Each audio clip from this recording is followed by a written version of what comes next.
Hello and welcome to CDP Presents, our monthly webinar series.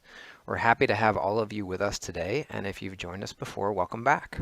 I'm Andy Santinello, Senior Military Behavioral Health Psychologist at the Center for Deployment Psychology at the Uniformed Services University and a part of the CDP Presents team.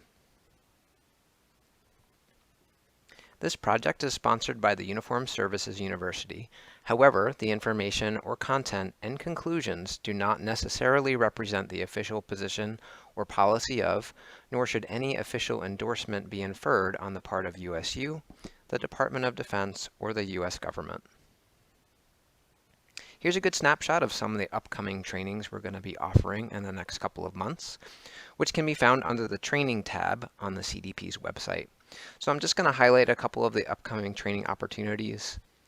We have CBT for depression. Actually, it was a little bit earlier. That's going to be a little bit earlier next month. Got a great CDP Presents lined up for next month about building resilience in young people. A little bit later in the month, understanding and treating chronic pain in the military is coming up as well. And you can see also some of the other trainings we have in May. Did you miss last month's webinar using emotionally focused therapy with military couples? Well, never fear, we have you covered. You can find the recording on our archived webinars page, and if you attended and liked the webinar, please feel free to share it with colleagues and friends. I also wanted to share the good news that CDP is going to be hosting our second annual EBP conference. Registration is now open for the 2022 Evidence-Based Psychotherapy Conference, Making Space for Change, focusing on process and evidence-based treatment. Join us on April 21st, 2022, as we explore competence in EBPs with keynote speaker Dr. Kirk Strassel and some of the nation's training experts. CDP is also offering supplemental pre-conference 2-day EBP workshops to include ACT, suicide prevention, and prolonged exposure therapy at a reduced price for conference attendees. Please reserve your virtual seat now. And you can see the link right there for our conference.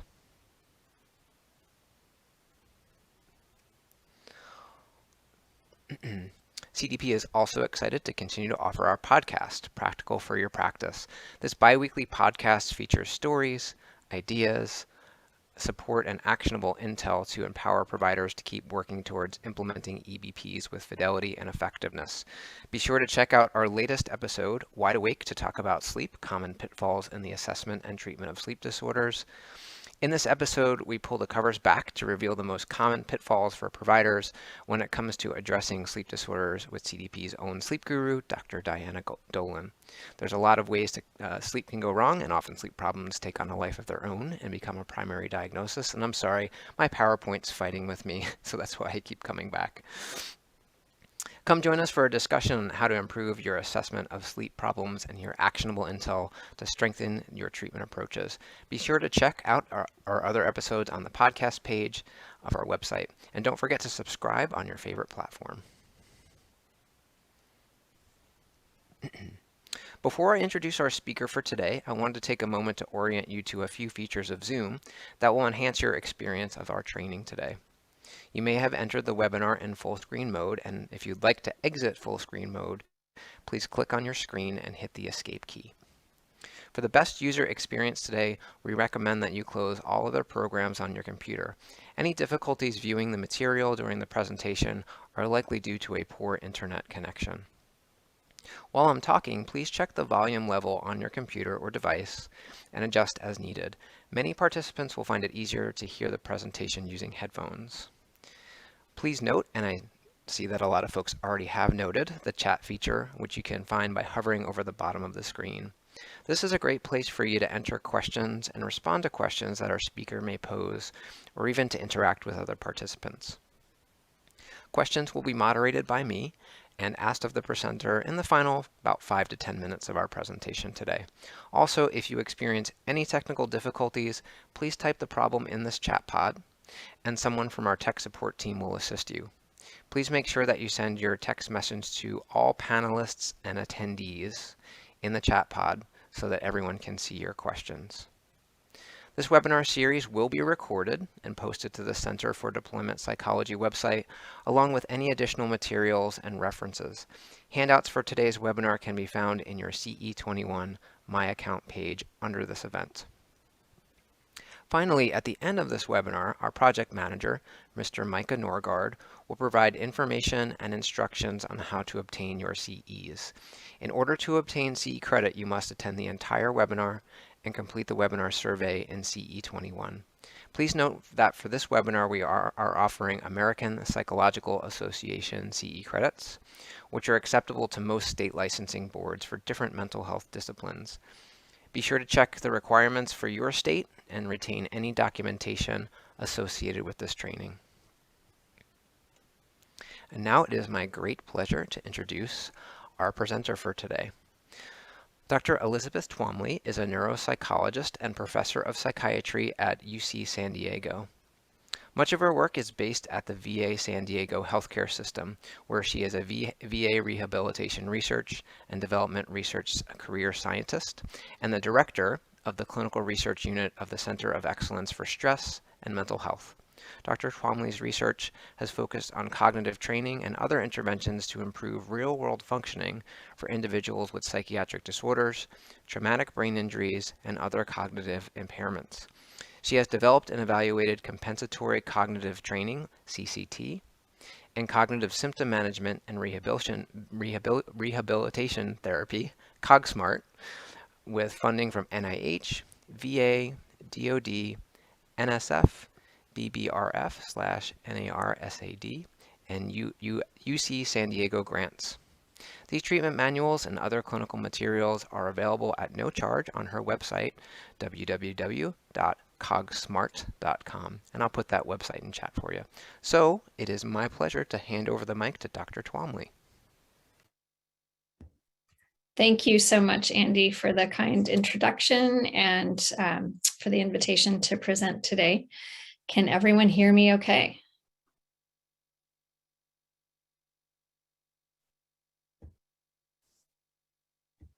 Perfect. Okay, thank you so much. All right, and I'm trying to figure out, there we go. I think I have control of the slides. Here we go. All right, perfect. So welcome everybody. Thanks for joining today. I'm going to be talking about compensatory cognitive training interventions for service members and veterans with neuropsychiatric conditions like traumatic brain injury and PTSD, as well as other conditions. I don't have any disclosures to report. And here are the learning objectives for the talk. By the end of today's talk, I hope that you'll be able to describe compensatory and restorative interventions to improve cognition in people with neuropsychiatric disorders, to list the domains of cognitive functioning that we target in CogSMART and CCT, and to describe how to link cognitive strategies with individual rehabilitation goals.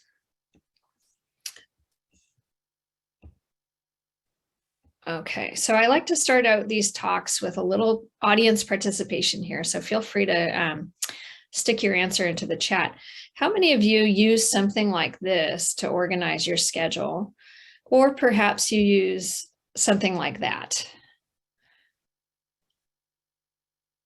Nice. Oh, both. Okay, lots of yeses. Okay, excellent. And how many people use something like this, some kind of a checklist to keep their tasks organized? Or perhaps you use reminders like this to help you remember to do tasks. All the things. Hopefully nobody does this. This is not an effective strategy. Don't do that. And some of you, of course, may use the digital approach to these reminders. Okay, the reason why I bring this up is that one of the interventions that I've developed is actually an app. And so we call it the Cog Smart App. It's on the CogSMART website, and it's a web-based app. It's pretty bare bones and basic, but it does get the strategies across.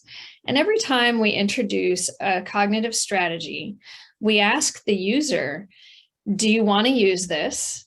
Do you not want to use it? Or do you use it already? And so I'm able to see that back end data and it's very interesting. Let me show you some of it. So these were the answers to, will you try using a calendar? So most people said they already use one, about half, and the rest, most of them were willing to try using a calendar, and a small percentage said no, they weren't willing to try. But the take-home message here is that only about half the folks using this web-based app are already using a calendar. That just blew me away. How about this one? Will you try writing things down in order to remember them later? To me, this is like a no-brainer. I would literally not be able to remember things if I didn't write at least some of them down. But most people are not already using that strategy. And so this was very surprising, but really confirmed that some of the strategies that we are teaching people, even though they may seem very basic to us and may seem like things that everybody uses, I'm here to tell you, not everybody uses these strategies.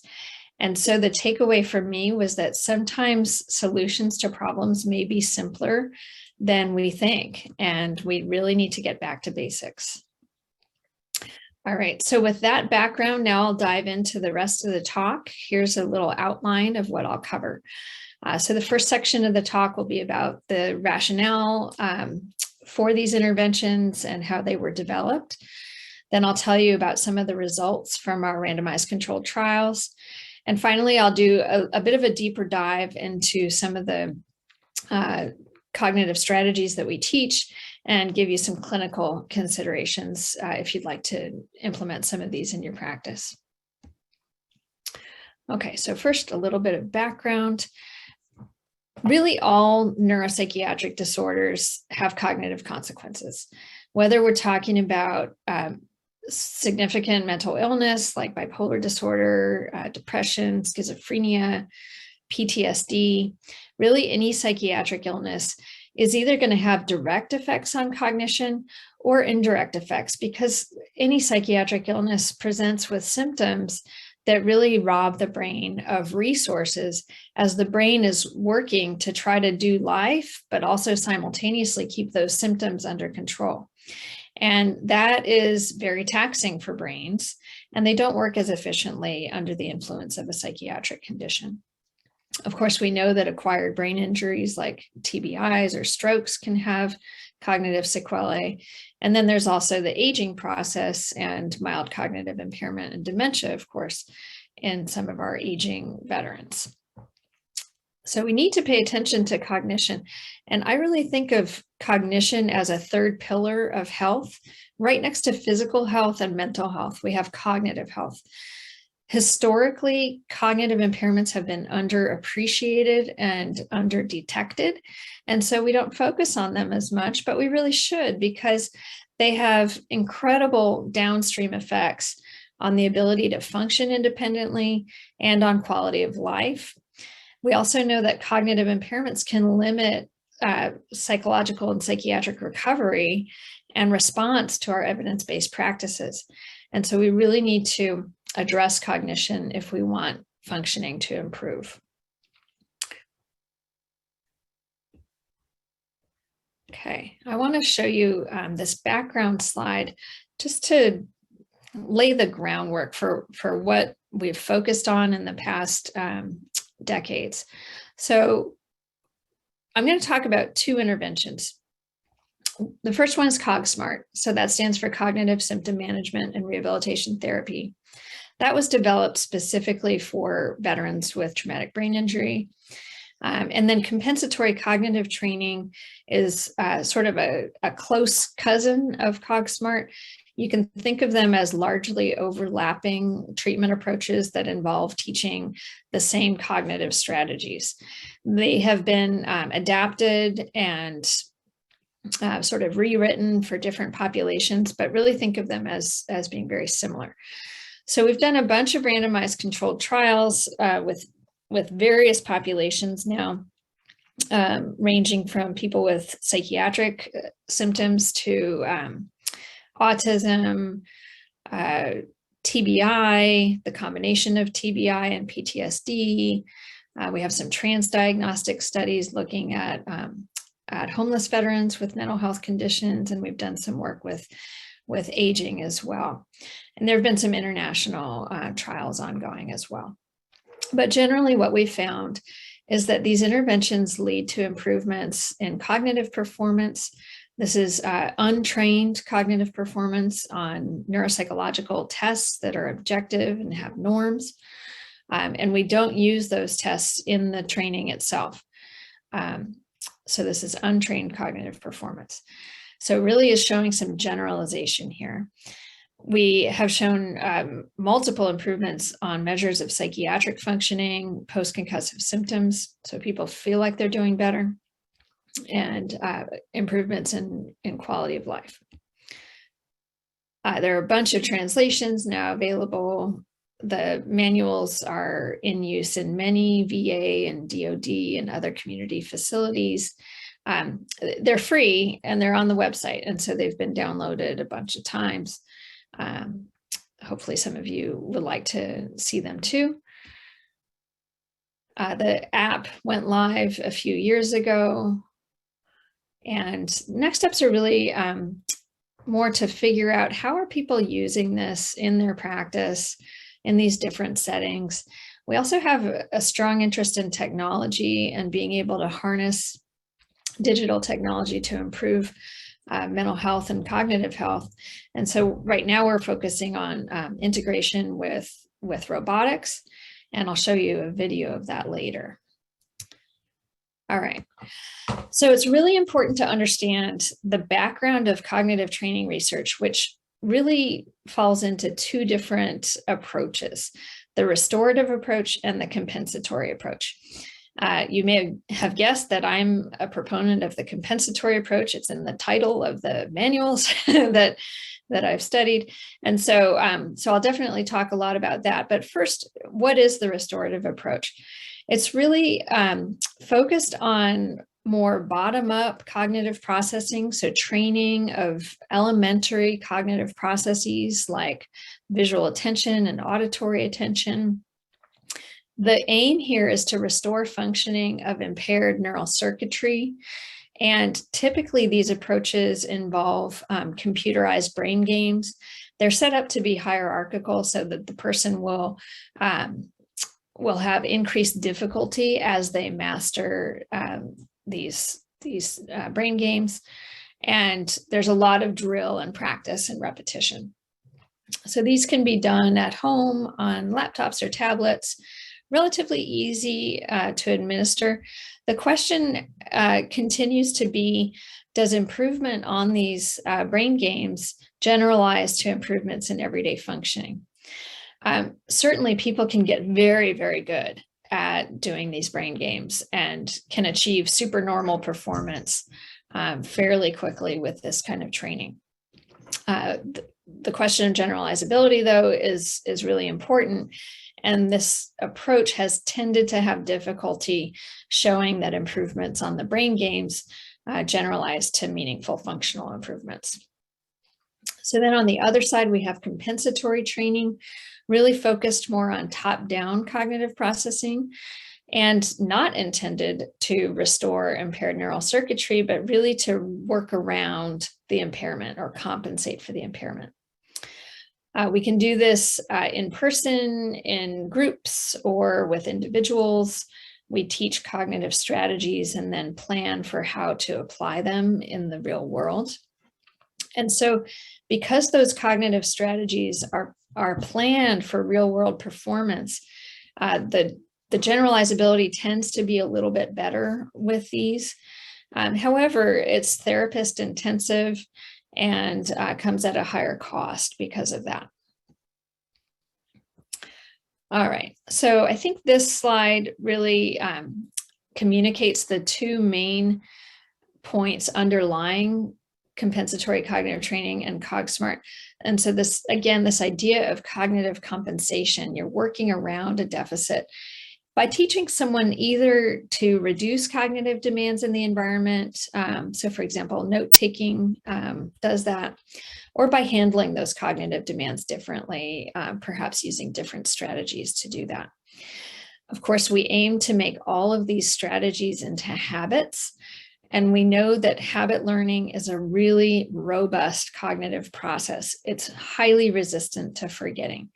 So any of you who brushed your teeth this morning or had your coffee this morning, you know the power of cognitive habits. And again, we're trying to use intact brain areas like neostriatal pathways rather than declarative memory systems, which may be impaired. Okay, so let's move on. These are some of the commercially available restorative approaches to brain training. Some of them are very heavily marketed. And so, for example, you may have heard Lumosity is one that's marketed very heavily on NPR, for example. So if you listen to NPR radio, you've probably heard ads for that. Some of these are more studied than others. For example, Circuits was developed by one of the primary researchers in schizophrenia, Till Wykes in England, and is developing an evidence base right now. Brain HQ from a company called Posit Science is probably the most studied and the most subjected to randomized controlled trials.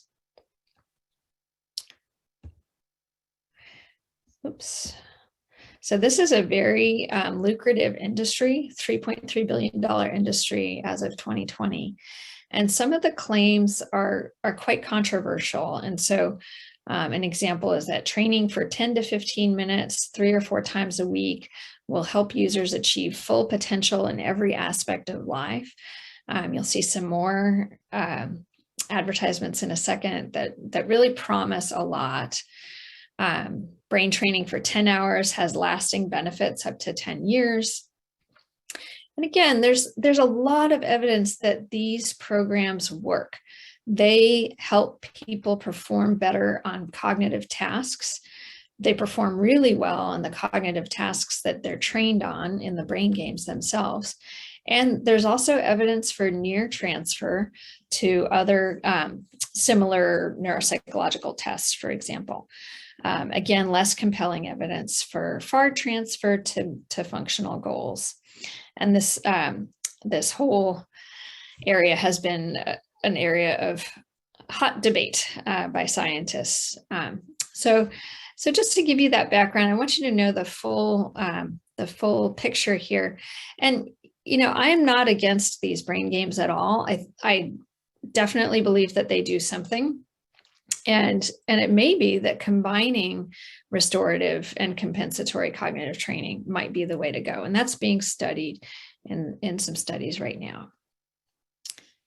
Here's one of the ads. I won't name the company, but you can look at some of the claims. So more self-confidence, you gain 10 years in memory, less depression, more happy days, and so on. Okay, so here are some of the reasons why I really would advocate for the compensatory approach. The first is that the cause of the cognitive impairments really doesn't matter because you're providing a workaround for those. And those workarounds really help people perform better in cognition and actually have the potential to induce brain plasticity. So a lot of the restorative programs talk about brain plasticity. And indeed, the brain is plastic and incredibly malleable. So not only, you know, when you do these brain games, might you induce some brain plasticity, but doing anything differently, so doing any behavior differently, can also help. So the compensatory approach can be helpful in this regard as well. This is a highly recovery-oriented approach. So every strategy that we teach is linked somehow to improving goal attainment or improving role functioning in the community. It's also a really destigmatizing approach. Everybody uses compensatory strategies. everybody can improve. Everybody can learn new skills. And so you can talk a lot about skill learning. You can call it a class instead of therapy. And it really is like a class where people are learning new skills. We know that habits and routines are extraordinarily powerful in organizing our lives. And this is something that we focus on a lot in this approach. And finally, the last reason I really like this approach is that there's evidence for it. So there's evidence of improvement in cognition as well as generalization to functional outcomes.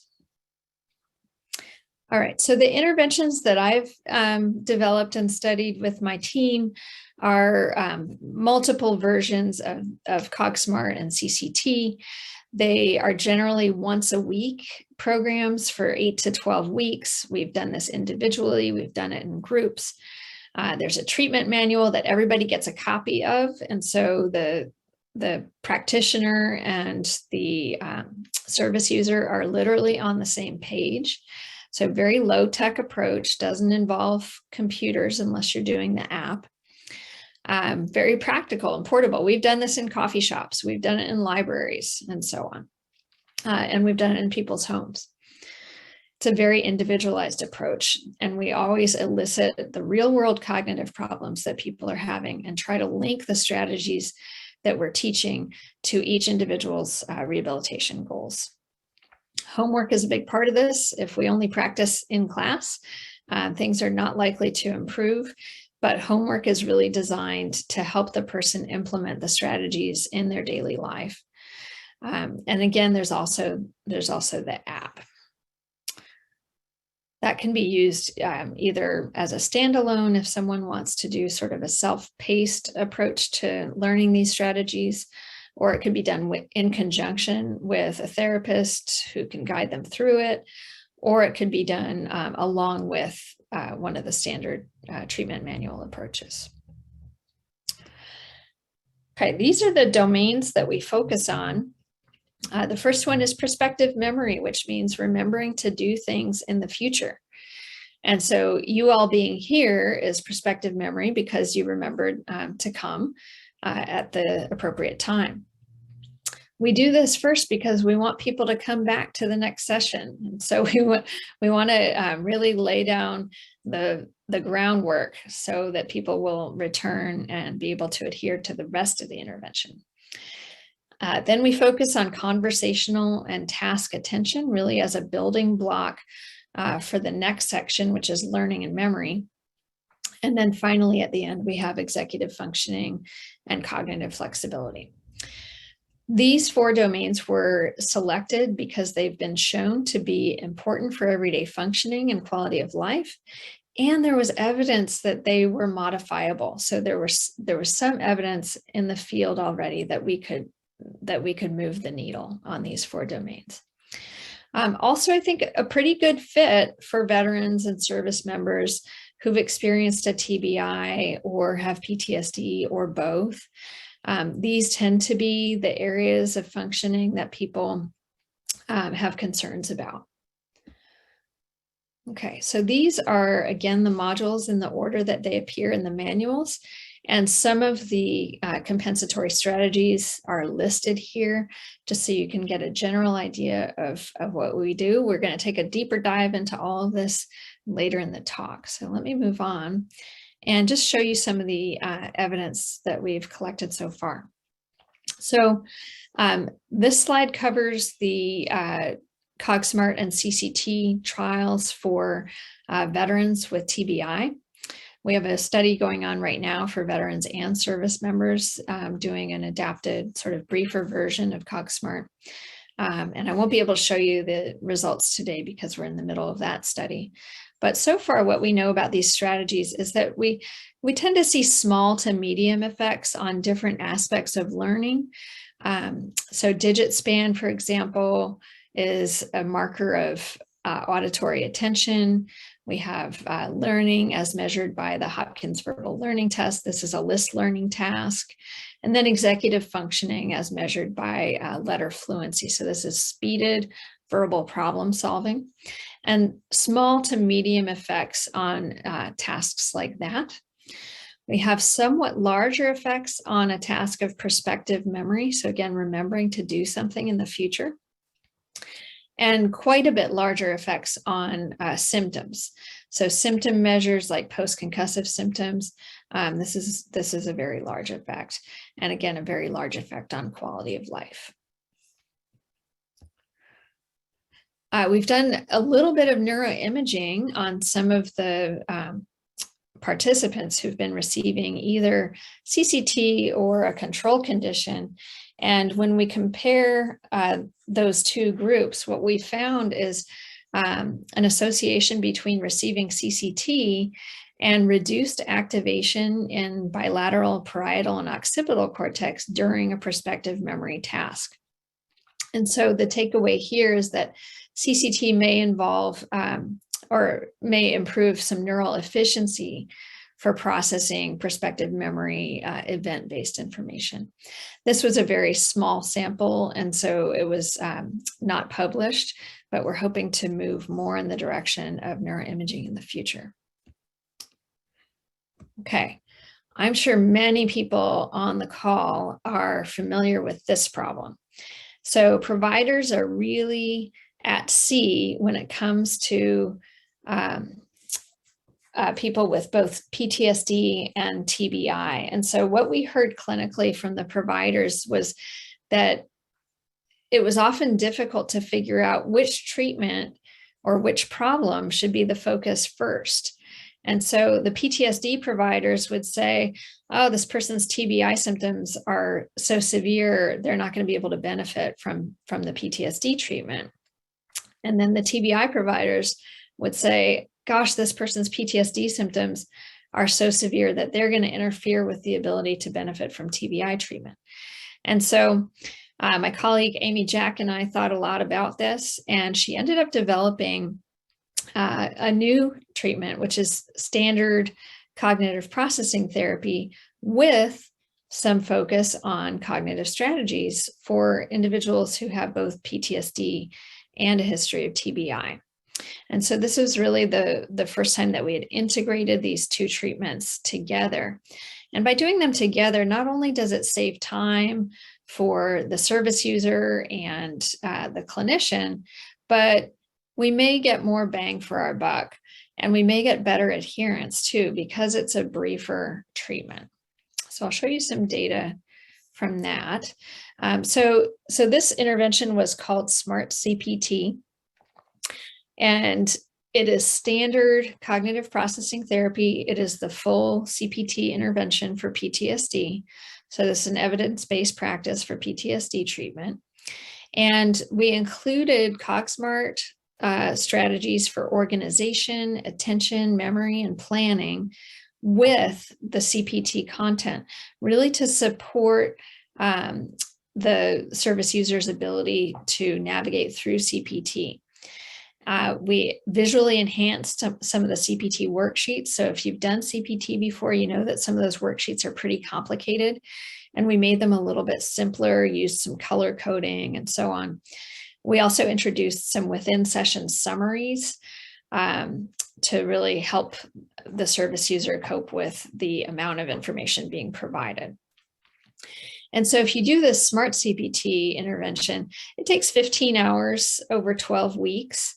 That would be a little bit more than standard CPT, but a lot less than the 24 hours it would take to do CPT and CogSMART separately. So could be a hit for veterans and clinicians and improve efficiency. So these were the results. We enrolled 100 veterans in this trial, and they all had both PTSD and a history of TBI. They were randomized to receive SMART CPT versus standard CPT, and assessments were completed at baseline, at 12 weeks after the intervention, and at 24-week follow-up.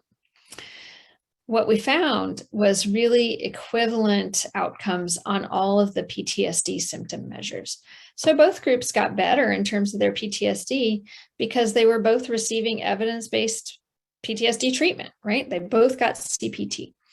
However, the group that got SMART CPT, which included the Cog SMART strategies, improved in their cognition.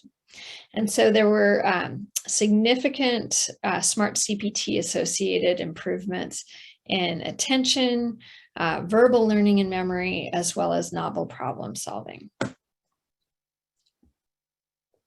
Okay, and I also want to point out that my colleague Maya O'Neill at the Portland VA is conducting a randomized controlled trial right now on CogSMART for PTSD alone. Okay, just a few new directions to mention in some of our current studies. I briefly alluded to this first one. It's called the Pact Trial. So Pact is Personalized Augmented Cognitive Training for Service Members and Veterans with a history of mild TBI. It's briefer. And so what we're doing here is learning from our clinical experience. You know, at our VA, we offer CogSMART routinely in our cognitive rehabilitation clinic. But what we find is that on average, service users complete about 5 or 6 sessions. And so that tells us that they really want a briefer treatment. It also tells us that clinicians are probably adapting the treatment to individual needs. And so we want things to be as short and efficient as possible for everyone.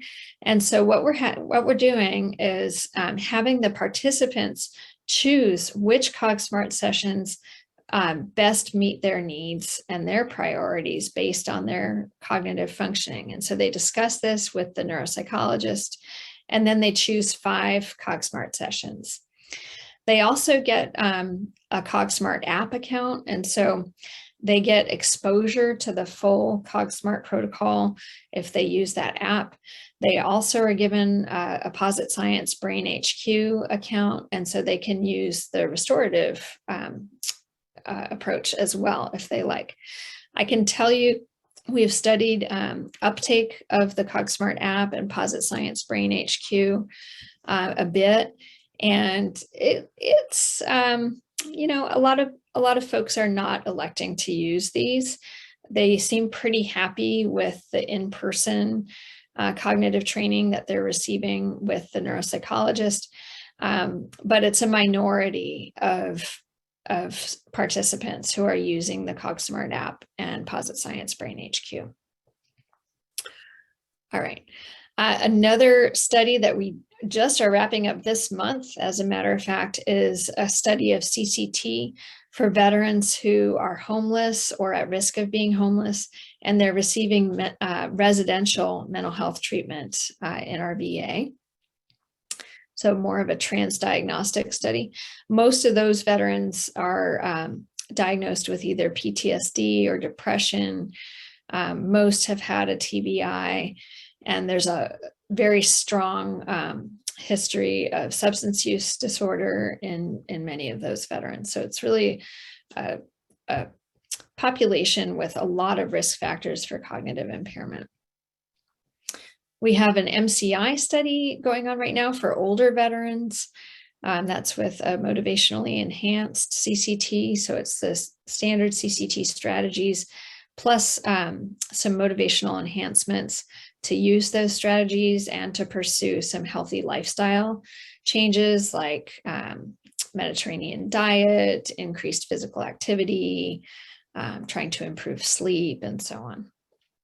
And then finally, the CogSMART robot that I mentioned before. And hopefully this will work, and I'll show you a little video. You know what? I don't think the video is going to work. Andy or Micah, can you get the video to work on your end? It's not giving me the play button that I usually see. Ah, you can. Thank you.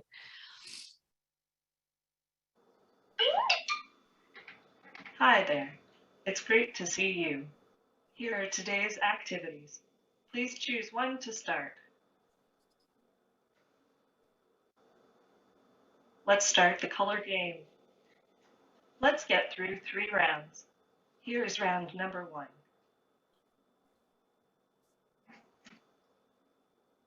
So this is a working memory training. If you've ever played Simon, it's similar to that. That they appeared.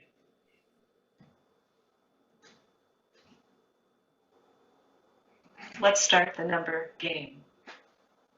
Let's get through 15 numbers on this list. Here we go. 10, 8. So this is sort of like the PACEAT, and the person has to add the last two numbers that they heard together. Overall today, you got 93% correct.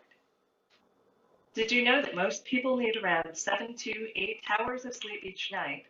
I hope you are getting your sleep. Today we are going to practice a mindful breathing exercise. If you find yourself having trouble focusing today, try to match your breathing with the light on my chest.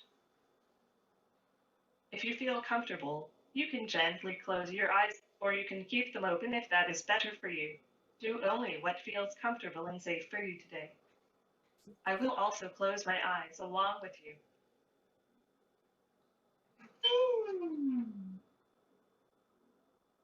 Now gently start to bring attention to your breathing without trying to control or change how you are breathing. Just simply notice how it feels.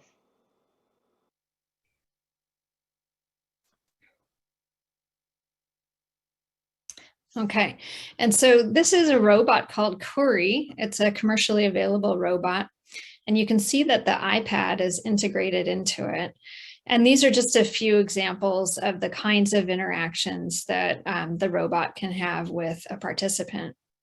And so this is work that's done with my collaborator in the healthcare robotics lab at UCSD, Laurel Rick, and her team. And what they're doing now is programming more of the compensatory strategies into the robot, so that the plan ultimately is for this robot to be used in the home to support cognitive strategy use in the home. Okay.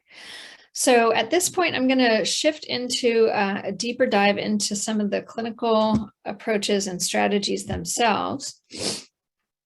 Each session is really laid out in a similar way. And so what we do first is review the homework from the previous session and discuss how the strategies were implemented in everyday life. Were there any problems? How were they using these strategies to improve job search or job performance, for example?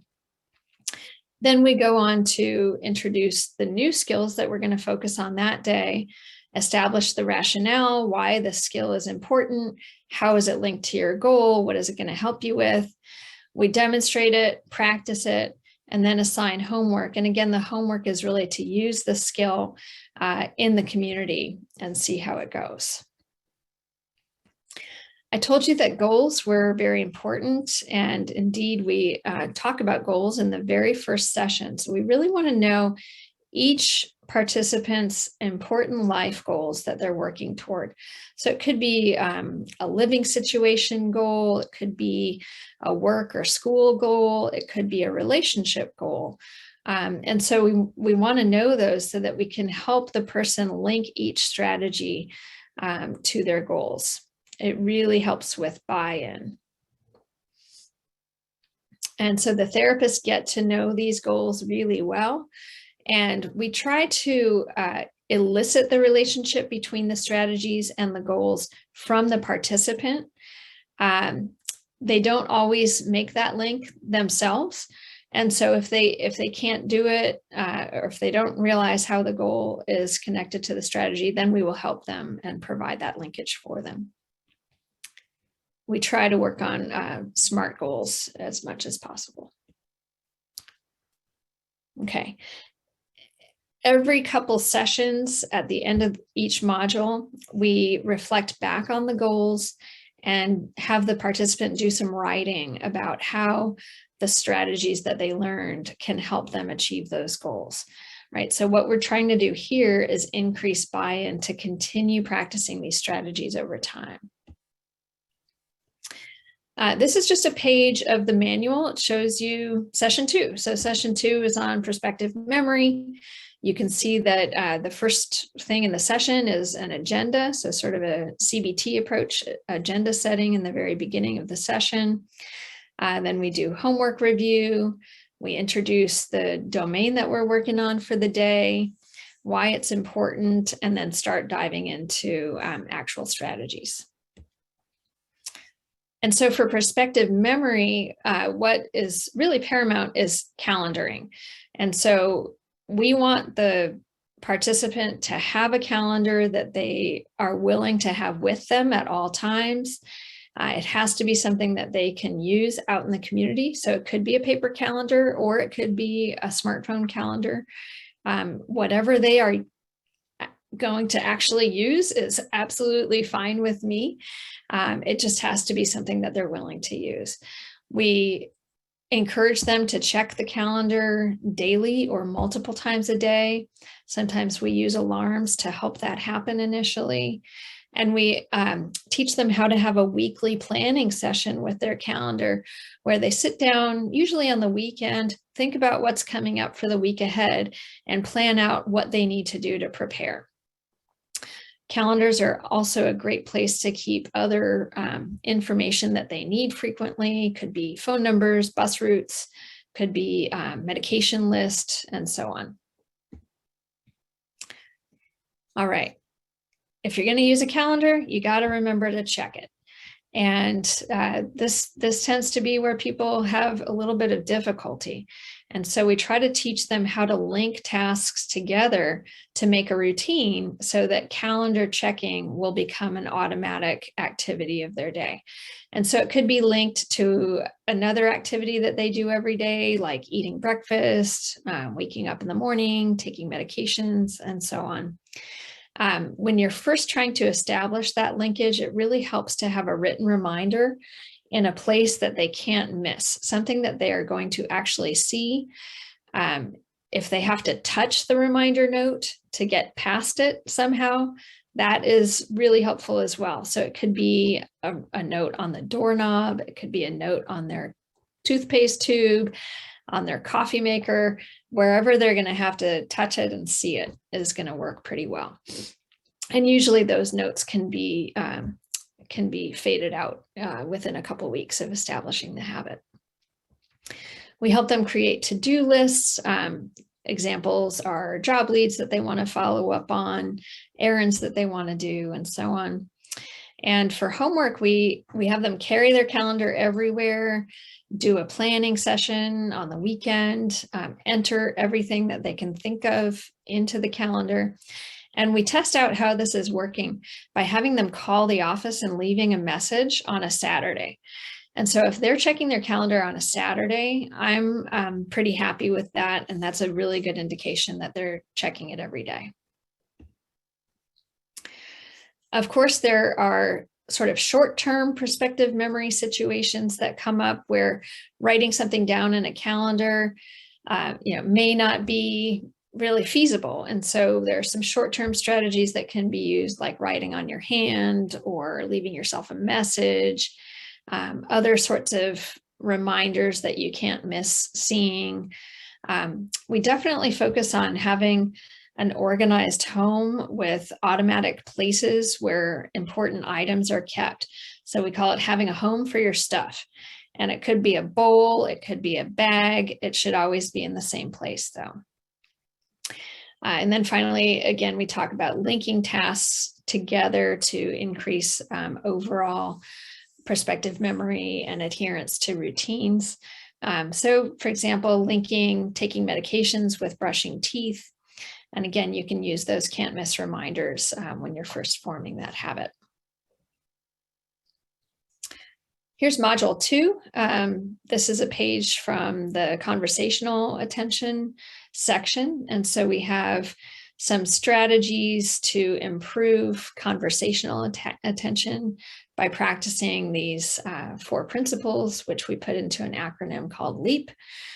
So listening actively, for example, by maintaining eye contact, eliminating distractions in the environment, and then these 2 really important strategies for active listening, asking questions and paraphrasing. Most people are pretty good at eye contact. Most people are pretty good at knowing that they should turn off the radio when they're trying to have a conversation. Many people need a little bit more practice with asking questions and paraphrasing, but it really helps them become an active participant in the conversation. It's going to help attention to conversations, as well as later learning and memory for conversational content. And then we focus on task attention too. The main strategy here is really self-talk, which has been studied since the 1970s. It's a very effective way to improve task attention. And so it's what it sounds like. It's talking to yourself out loud to stay focused on what you're doing. So if you're completing a multi-step process, you can repeat the steps to yourself, or you can talk about what's coming up next. You can make it into a song if you want. For some people, we have to convince them a little bit that people who talk to themselves are not necessarily going to be seen as crazy. If you're talking about a task, it tends to be not perceived as crazy. And in some settings, though, of course, they're going to want to talk to themselves either quietly, sort of subvocally, or even silently.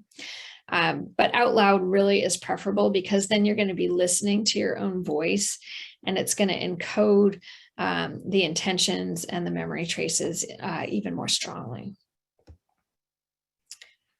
All right, then we move on to verbal learning and memory, and we focus mainly on encoding. Okay, so this is the memory model: encoding, and then storage of that encoded information, and then finally retrieval when it's needed.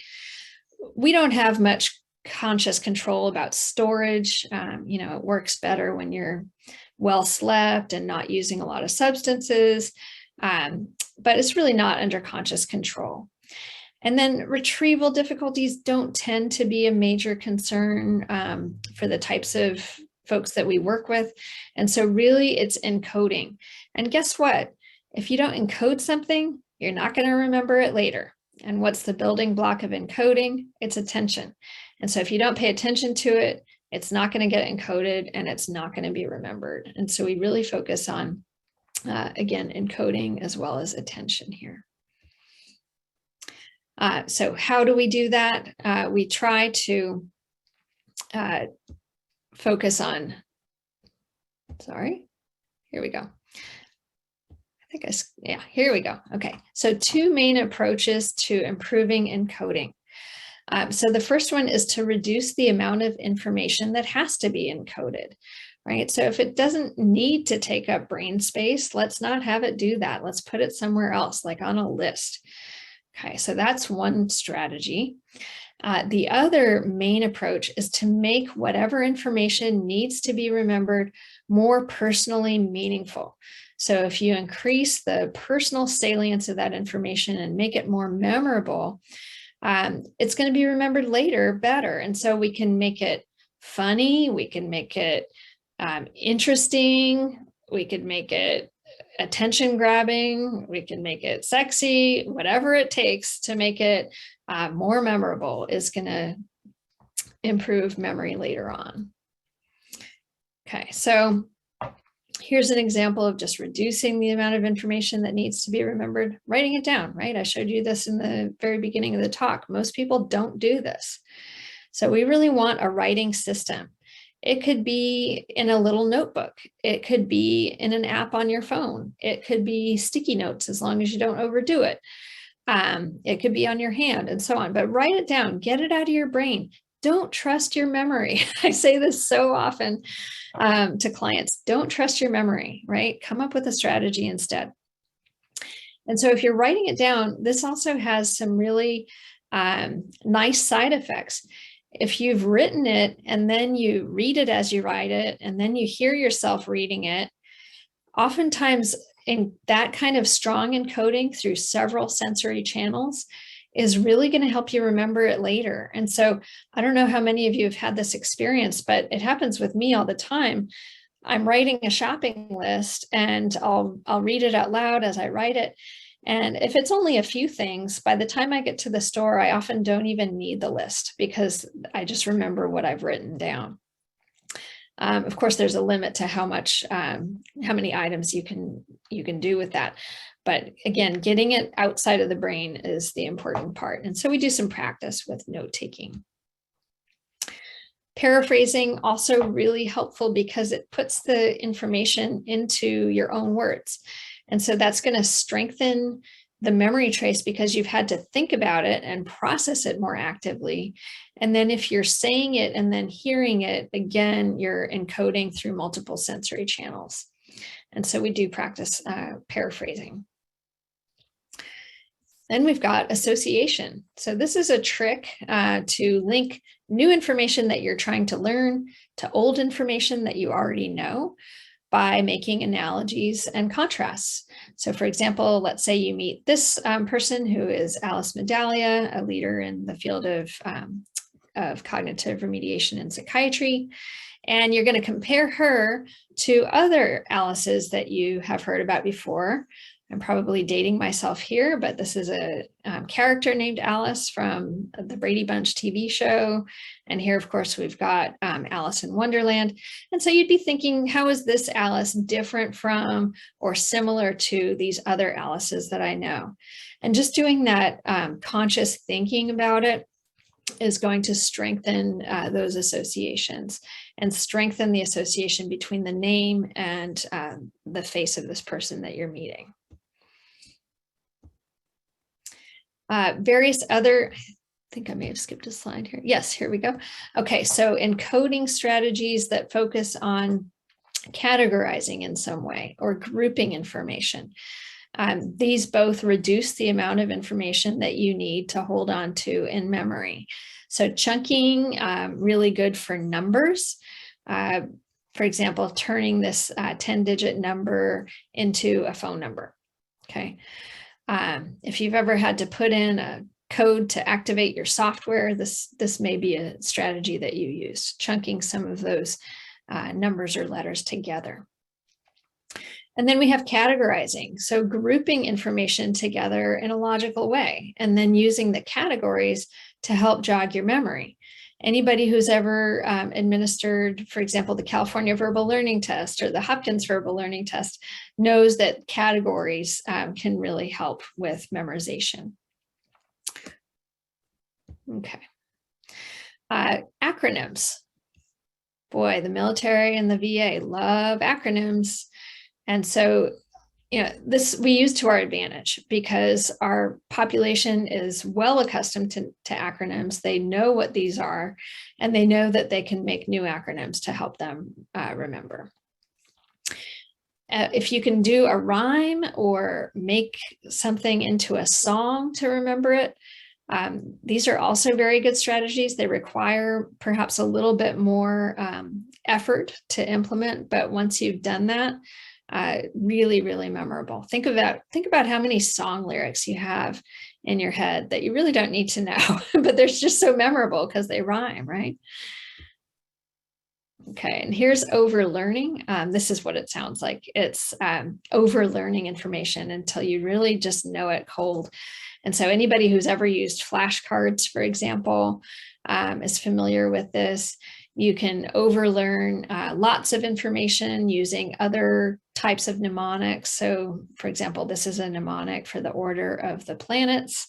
My very excited mother just served us nachos. Can help you remember the order of the planets. And finally, imagery. This one is one of my favorites. It's really, really helpful for memory, especially prospective memory. And so we encourage participants to come up with a visual story that will help them remember what they want to remember. And the more bizarre or gory or sexy or funny they can make it, the more personally meaningful it will be to them. They've taken the time to elaborate the memory, and then it's going to become more likely to be remembered later.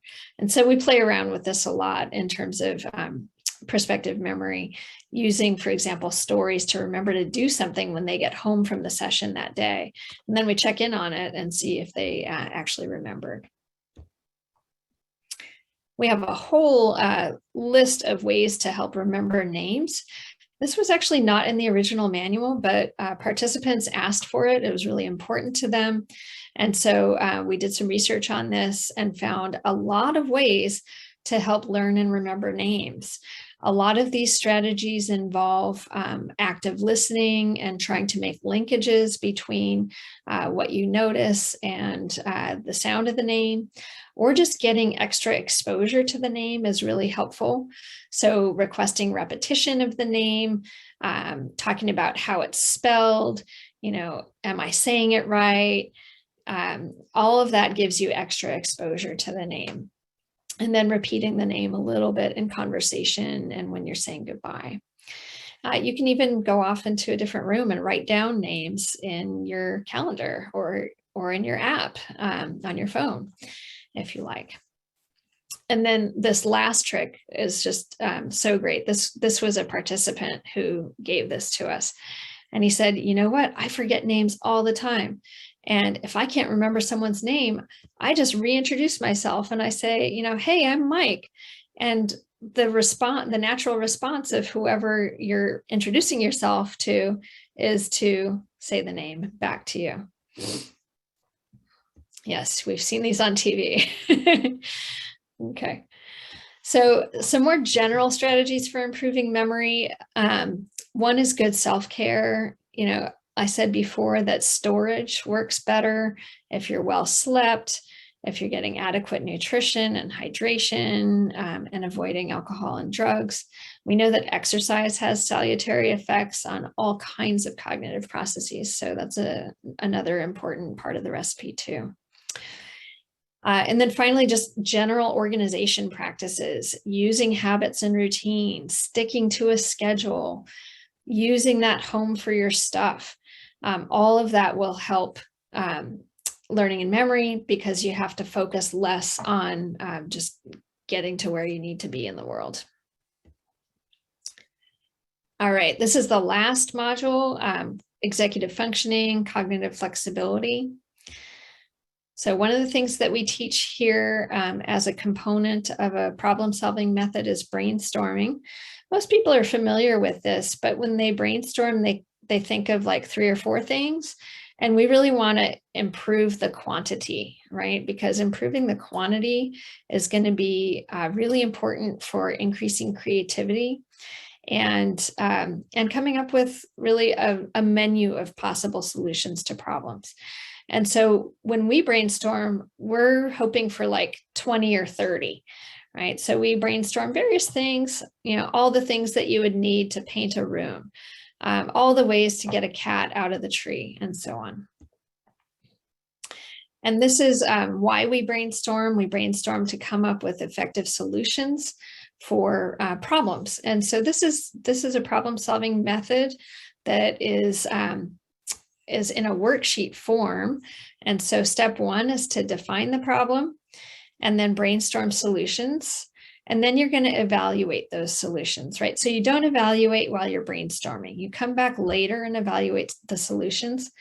And we think the way to evaluate these solutions is based on how easy the solution might be to implement, whether the costs of implementing the solution are okay and acceptable, and whether it's likely to work.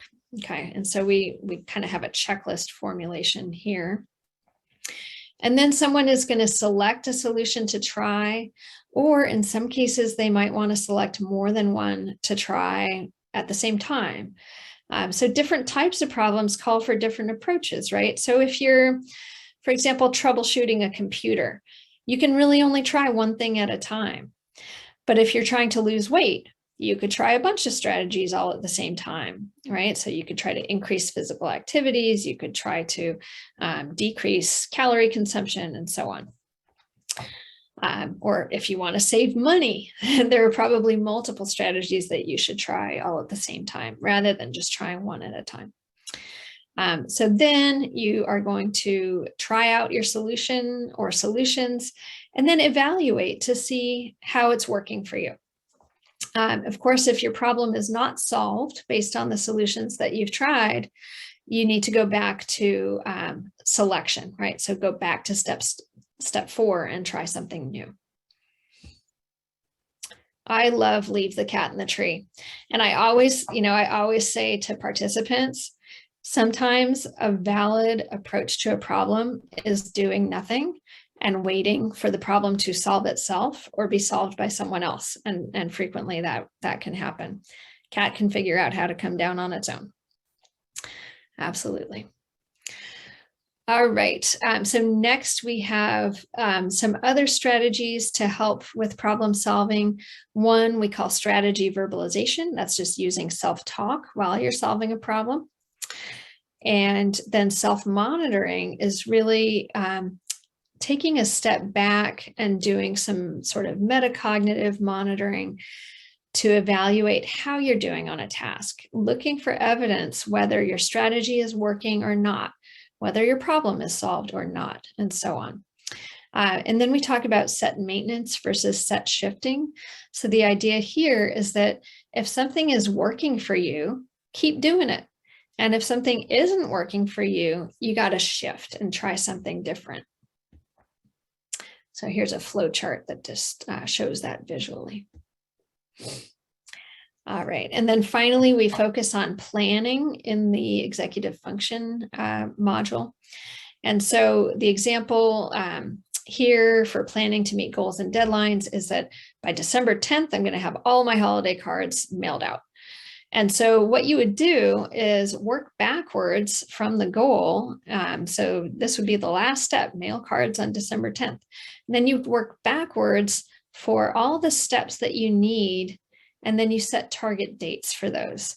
And when you're doing that, you need to have a little fudge factor too, because sometimes things happen. Like, let's say you go to the store to get your holiday cards, but they're all sold out and you don't have time to go to a separate store. You might have to do that on a different day. And so the steps need to be spaced out enough that, when life intervenes, you'll have enough time to catch up. Okay, so again, defining the goal in very concrete, measurable terms so that you know when your goal is met or your problem is solved, and then working backwards. And then actually putting in the dates or times in your calendar to remind you to complete those steps. Okay, this is one of the, I think, the most important slides. I really want people to understand how important this linkage between the cognitive strategies and the goals is. So again, we try to get the participants to come up with these linkages on their own, but if they can't, we want to provide it for them just so so that they know that the strategy is actually going to be helpful. We're not just suggesting this because it's in the manual. We're suggesting it because it's going to help them in the real world. And so these are just some of the types of linkages that we might talk about.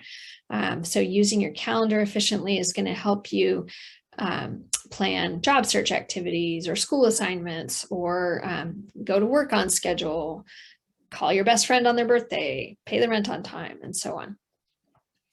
Using the conversational attention skills is going to help your relationships with really everyone in your life, family, partners, friends, supervisors, and so on. It'll help those people feel heard, and that is really, really important for social functioning as well. Finally, the learning and memory strategies are going to help you learn and remember new information in all aspects of life. And so we really personalize it to what their individual recovery goals are, whether it's home, work, or school, or all of those. And then the executive functioning strategies are really helpful with task management in all the domains, and being able to shift priorities and work on whatever the priority is at the moment. Okay, so that's sort of a tour of what's in the manual. We've studied who benefits from these strategies. And in general, we find very few predictors of treatment response. We've specifically found that PTSD and depressive symptoms and substance use symptoms don't moderate response to this intervention. In our initial work with people with schizophrenia, we showed that more improvement was correlated with worse baseline functioning in terms of cognition, symptoms, functional capacity, quality of life, and so on. And so the worse that you started out, the more you improved. And what we think is that people who start out lower, of course, have more room to improve.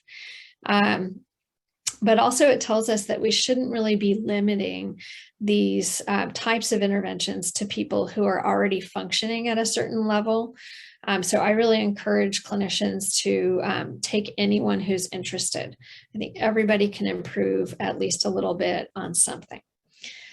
We've studied lots of demographic predictors and race, ethnicity, age, gender, education, so on, and none of those have ever been associated with treatment response.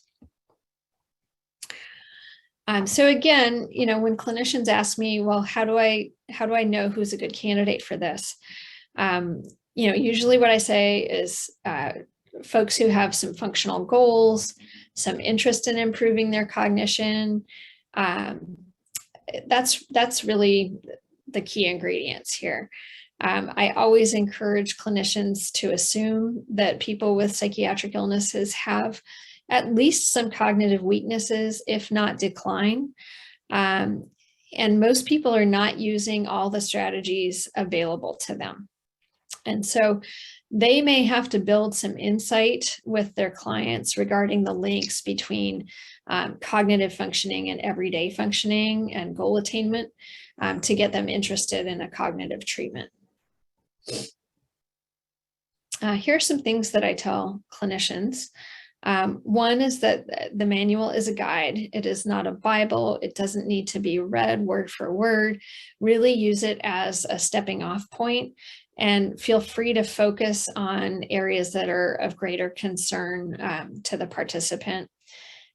Gloss over strategies that they already use well, but have them demonstrate the strategies, because I can't tell you how many times I've heard someone say, oh, I already use a calendar. And then I go like, okay, let's see it. Show me your calendar. Oh, it's hanging on my wall at home.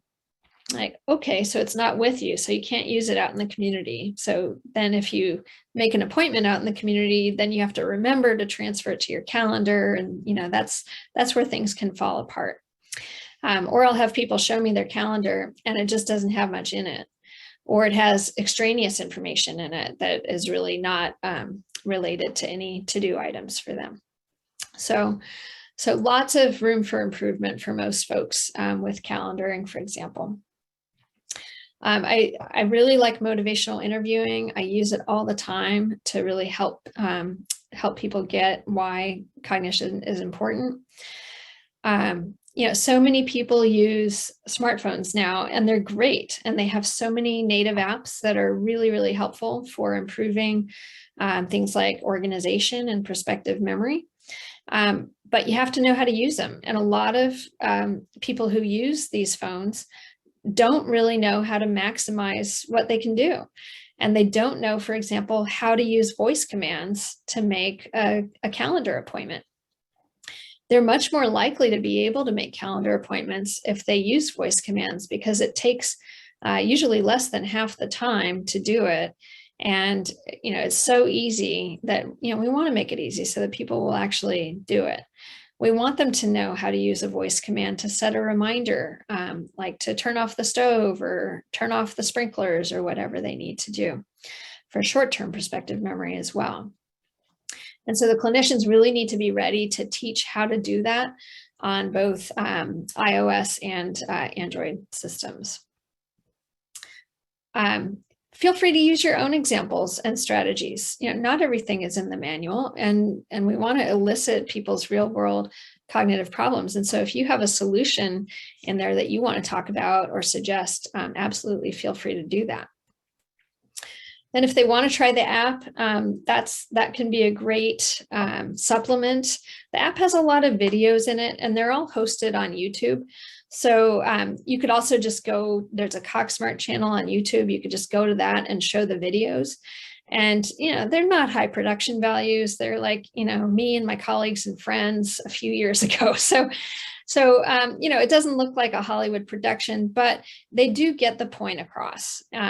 So so that can be a helpful adjunct. I always tell participants that, they may use a lot of this stuff that I'm offering, right? So I tell them, look, I've got this toolbox. You may already use some of these things, and that's great. But we're going to work on making your use of these tools as good as it can be and really link it to your goals. We're going to make it so automatic and habitual that you're not even going to need to think of it. And so a lot of people do say, like, oh, I already do all this. And I use the analogy to competitive athletes a lot. Even very elite athletes get coaching to improve. And even if you already do something pretty well, chances are pretty good that you can still improve and make it work better for you. And so we focus on that. They definitely don't have to use all the strategies. I offer them all, and I would like them to learn all of them so that they can try them out and see which ones work best, right? Nobody's going to use every tool in the toolbox. And I fully accept that. And I just want people to find one or two things that really, really work for them. This is a slide on how people have implemented the strategies in ways that we have not told them to do. And to me, this is just absolute magic when I see this happen. And so I collect a lot of quotes from participants about how they use the strategies. I'll just point out this one. It's my favorite. This was an individual with schizophrenia and diabetes who had very poor glucose control initially because he wasn't checking his glucose. He would check every other day or skip a few days. And he went to checking every day or twice a day, and he would write his glucose levels down in his calendar. And then he would take that calendar to his physician, and then the physician would have a month's worth of daily glucose data to look at. And so this was relevant to a health outcome that we never expected this kind of thing, but what a great outcome for him. And you can read some of the other ones. These are some quotes from veteran service users. They really like this kind of approach. They have found it helpful, and they like that it's a class instead of therapy. They like that it helps reduce stress, and that it takes pressure off other people in their lives, like their wives, who don't have to be their calendar anymore. So good reviews from service users. Okay, so this is my last conclusion slide. I've told you that these interventions are useful for people with a variety of different types of cognitive impairments.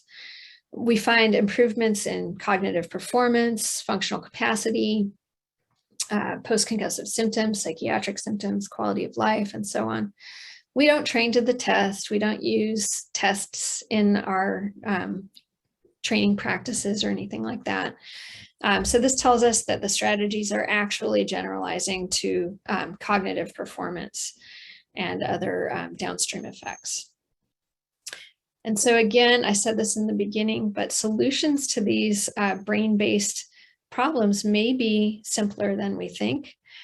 These are strategies that many of us and many other successful people use every day, and skills that we assume that everyone has, but they really don't. So again, have people demonstrate to you what they do.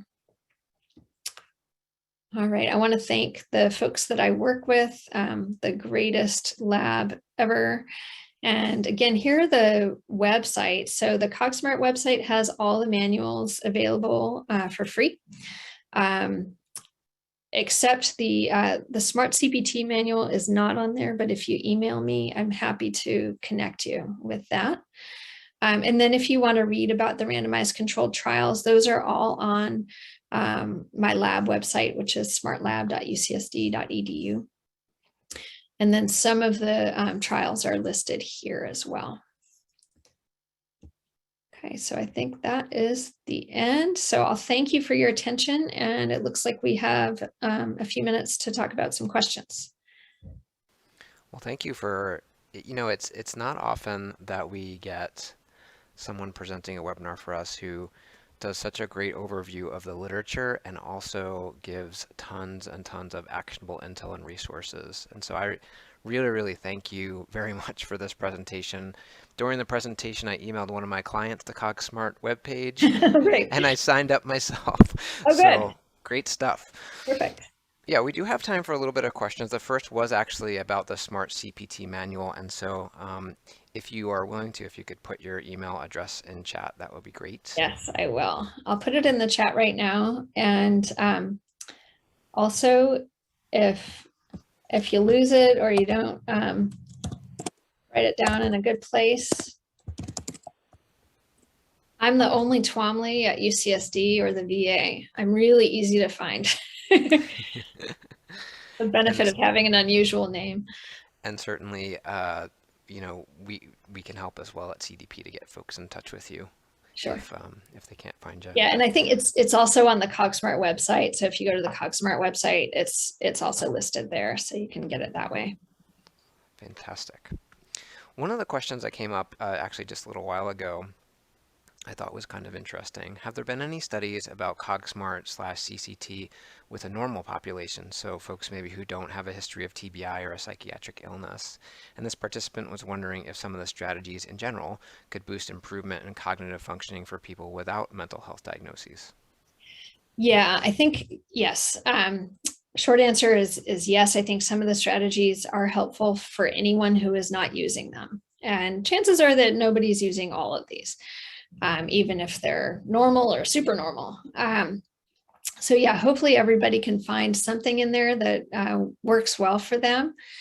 And I know that some clinicians are using this with folks who have ADHD or other learning challenges, and they're using some strategies to help improve focus in the classroom, for example, with the conversational attention strategies and task attention strategies.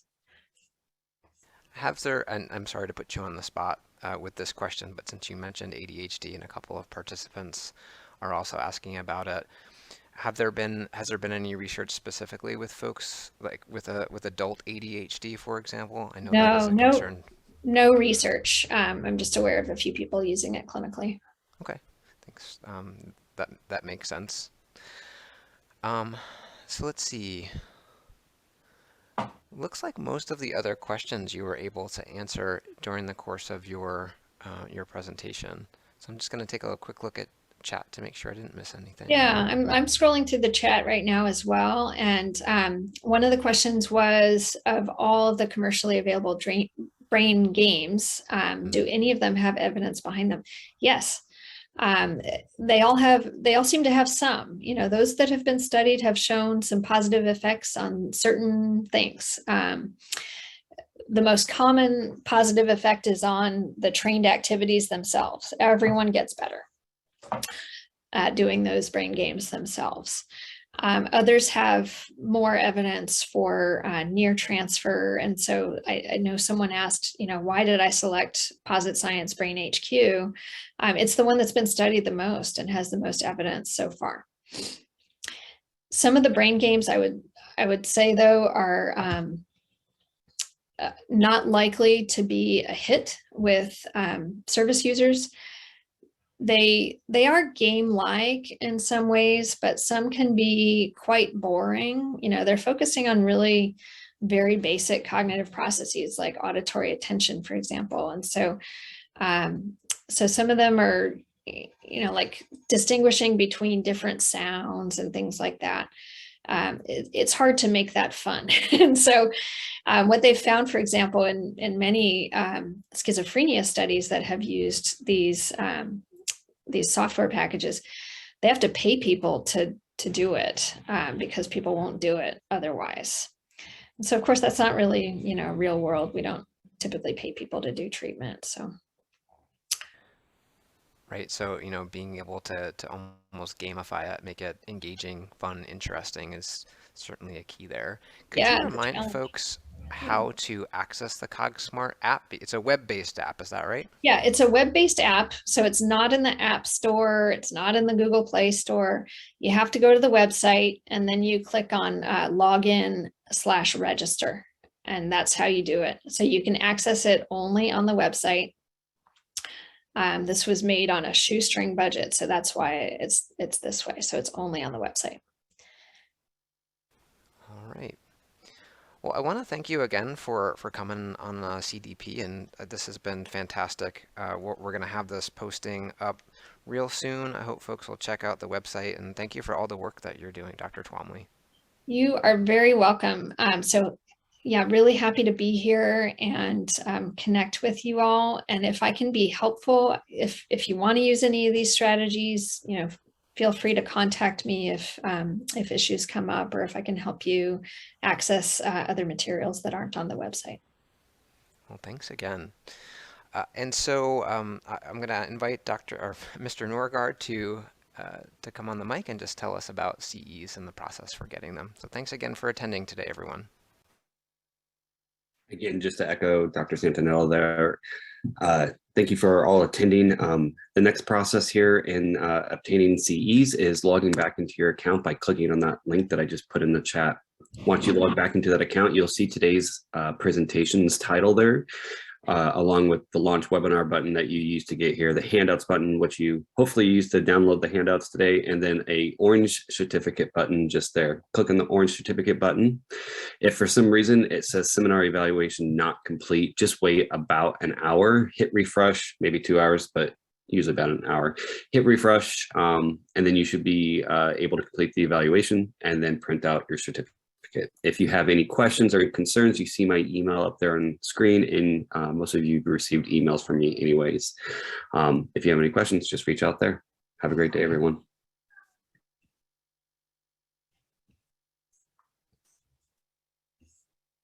Oh, and we will keep the room open just for the next minute or so, and then we'll go ahead and close out. I'll post a link just in case.